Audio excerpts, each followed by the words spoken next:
In an effort to connect more with fans, the NBA referees decided to become more active on their official Twitter account, with a stated purpose of encouraging communication, dialogue and transparency with NBA fans, while offering expertise from our elite group. At first it seemed like a good idea. The NBA has always been knocked for its lack of transparency when it comes to officiating outside the last 2 minutes of a tight game, and there are a lot of new officials this season. Lack of experience, to put it politely, has shown, with both players and fans taking notice in a season that has been marred by poor officiating even more so than usual. The attempt to explain or admit mistakes over egregiously bad calls, in no calls that go viral and leave people dumbfounded, may have been in good faith, but you could make a pretty arguable case that it has backfired. By putting themselves out there on Twitter, the refs have made themselves, not the league, responsible for answering for their own mistakes because fans can now communicate directly with them. This in turn can leave them even more open to criticism when they don't respond or give the answer people want or expect. For example, @official Nberfs never tweeted a thing, not even an "are bad," regarding possibly the worst missed call of the season, when Kevin Durant committed a most blatant out-of-bounds infraction, which led to a potential game winner for the Warriors. The refs in that game were only saved from further embarrassment because the Rockets hit a game winner of their own on the ensuing possession to avoid complete highway robbery. This was a classic example of the conundrum the refs have created with this Twitter account. They have to walk that fine line of admitting mistakes without throwing their own under the bus. In the Durant case, it was probably too obvious to even bother commenting on, but other times they can get in a little over their heads trying to explain things away, and that was exactly what happened on Feb. 12 when trying to explain why a viral Bradley Beal 5-step travel from the night before wasn't actually travel. They really don't call traveling in the NBA. Bradley Beal basically walked to Flint, then skipped to Ann Arbor.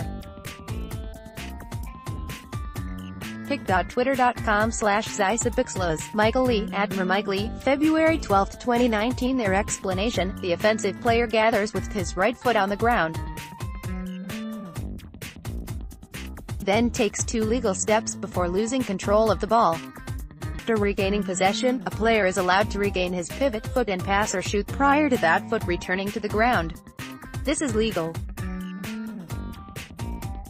This didn't go over well with a majority of fans and even media members who have the even slightest bit of knowledge regarding the game of basketball, so they attempted to explain even further: fumble equals legal, and no travel.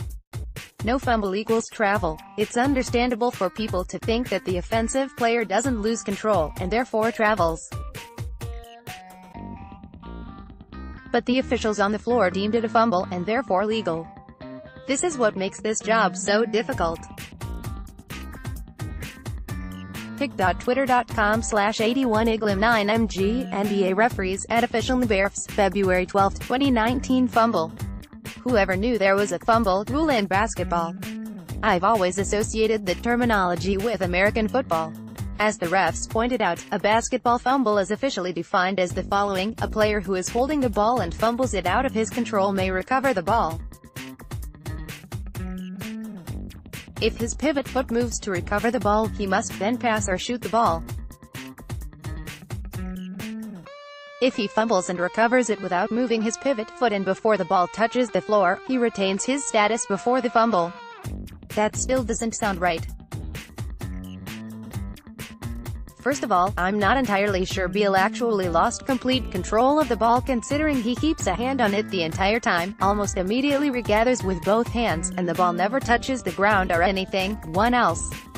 Also, there has always been a general understanding that a player cannot take more than 2 steps without dribbling, passing, shooting the ball unless a defender touches the ball in the meantime, negating the player's prior steps, so this literally came out of nowhere and remained highly debated throughout the day.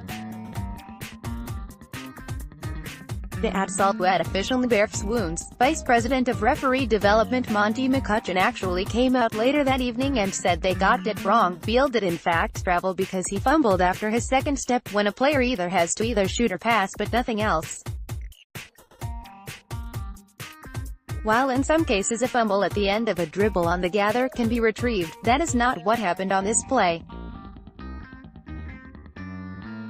Bradley Beal gathers the ball and takes 2 steps, but then loses control of the ball.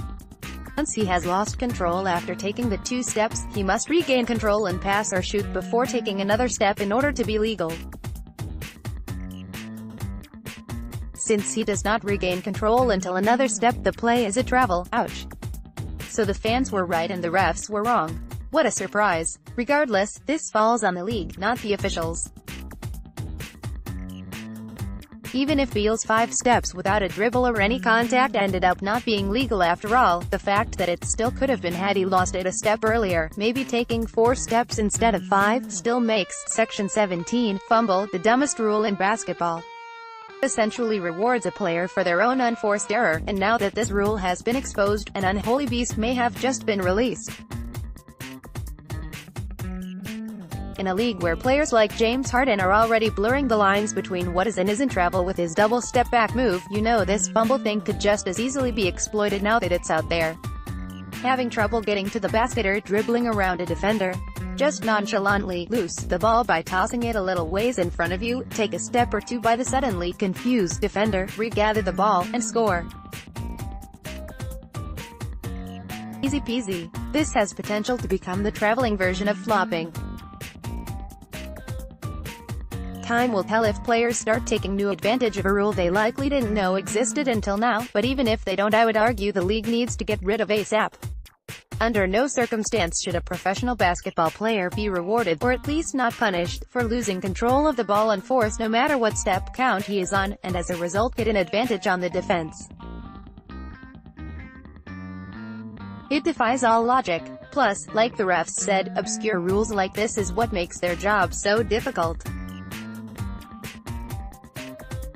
All those tweets combined with McCutcheon's response has proven that the refs don't even understand the rule themselves, and how could they when the definition doesn't explicitly say a fumble can only occur before 2 steps are taken? Sure, digging up this rule was little more than a desperate attempt by the refs to save some face, but regardless their jobs would be a lot easier and under less scrutiny, not only with better wording in the rule book, but also if they could just call it travel without having to make snap judgments on obscure stuff like this. No one knew this was ruled before now, and the officials may have opened a whole new can of worms for the league to deal with this summer. Hopefully they do. It's a loophole the NBA should remove before it becomes yet another void in the matrix that allows players to tarnish the aesthetics of the game even more than they already have.